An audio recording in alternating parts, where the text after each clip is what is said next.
আসসালামু আলাইকুম ওয়া রাহমাতুল্লাহি ওয়া বারাকাতুহু।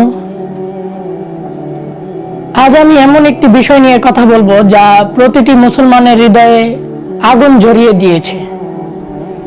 সুইডেনে এক ইসলাম বিদ্বেষী সালওয়ান মমিকা প্রকাশ্যে কুরআন পুড়িয়ে দিয়েছে। কুরআন, যে কিতাব আমাদের গাইডলাইন, যে কিতাব আল্লাহর কালাম, সেই কুরআনের প্রতি স্পর্ধা। আমরা কি চুপ থাকবো? আমরা কি নির্বাক দর্শক হয়ে বসে থাকবো? না, আজ আমরা আমাদের প্রতিবাদ জানাবো, আমাদের হুঙ্কার তুলব। কুরআন অবমাননা আল্লাহর স্পষ্ট সতর্কবাণী। ইন্নাল্লাযীনা কাফারু বিআয়াতিল্লাহি লাহুম আযাবুন শাদীদ। যারা আমার আয়াতকে মিথ্যা বলে তারা নিশ্চয়ই কঠিন শাস্তির সম্মুখীন হবে। সালওয়ান মমিকা এবং তার মতো ইসলাম বিদ্বেষীরা মনে করছে তারা কুরআন পড়ালে ইসলাম শেষ হয়ে যাবে।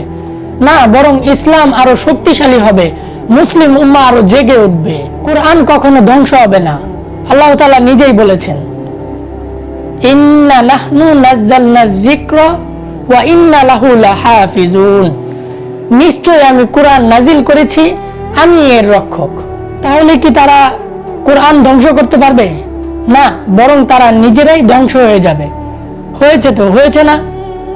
ইসলাম বিদ্বেষী সালওয়ান মমিকা তো হয়েছে, লাইভে সে কুরআন পড়িয়েছে, লাইভেই আল্লাহ তাআলা তার বিচার করে দিয়েছেন। কুরআন অবমাননার পেছনে ষড়যন্ত্র কি জানেন? এই ইসলামিক বিদ্বেষীরা চায় মুসলমানদের ঈমান দুর্বল হয়ে যাক, মুসলিম উম্মার মধ্যে বিভক্ত সৃষ্টি হোক, আমাদের প্রতিক্রিয়া দেখে তারা আমাদের উস্কে দিতে পারুক। কিন্তু আমরা তাদের চক্রান্ত ব্যর্থ করে দেব। আমরা আমাদের ঈমানকে আরো শক্তিশালী করব। আমরা কুরআনকে আরো বেশি বেশি পড়ব, শিখব এবং বাস্তবায়ন করব। সো ভাইয়েরা আমার, আমাদের কুরআনকে ভালোবাসতে হবে, শুধু মুখে নয় বরং হৃদয়ে, কাজে, মর্মে, আমলে। যারা কুরআন অবমাননা করে তাদের বিরুদ্ধে আইনগত এবং কূটনৈতিক পদক্ষেপ নিতে হবে। সোশ্যাল মিডিয়ায় শক্তিশালী প্রতিবাদ গড়ে তুলতে হবে, সৃষ্টি করতে হবে, নিজেদের মধ্যে ঐক্যবদ্ধ হতে হবে। মুসলিম উম্মাহ আজ যদি এক হয় তাহলে কেউ আমাদের বিরুদ্ধে দাঁড়ানোর সাহস করবে না। রাসূল সাল্লাল্লাহু আলাইহি ওয়াসাল্লাম কি করতেন জানেন? যখন মক্কা ইসলামের দাওয়াত দেন তখন কুরআনকে অপমান করা হয়েছিল, অবজ্ঞা করা হয়েছিল, কিন্তু তিনি কি করেছিলেন? ধৈর্য ধরেছেন, কুরআনের শিক্ষা প্রচার করেছেন, মুসলমানদের ঐক্যবদ্ধ করেছেন। আজ আমাদেরও তাই করতে হবে, কারণ ইসলাম শুধু আবেগময় ধর্ম নয়, এটা যুক্তি ও বাস্তবতার ধর্ম।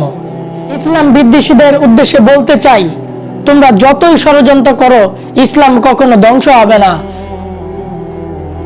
আমরা কুরআনকে হৃদয়ে ধারণ করি, কুরআন আমাদের জীবনের গাইডলাইন।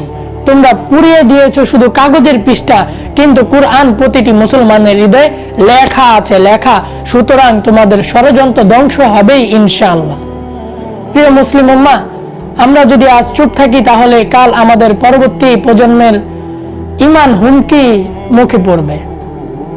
তাই আসুন কুরআনকে আরো বেশি বেশি ভালোবাসি, এর বার্তা বিশ্ব জুড়ে ছড়িয়ে দেই এবং ইসলামের বিরুদ্ধে যে কোনো ষড়যন্ত্রের বিরুদ্ধে আমরা রুখে দাঁড়াই। আজ এই পর্যন্তই। ভিডিওটি ভালো লাগলে শেয়ার করবেন। বিদায় নিচ্ছি। আল্লাহ হাফেজ। আসসালামু আলাইকুম ওয়া রাহমাতুল্লাহি ওয়া বারাকাতুহু।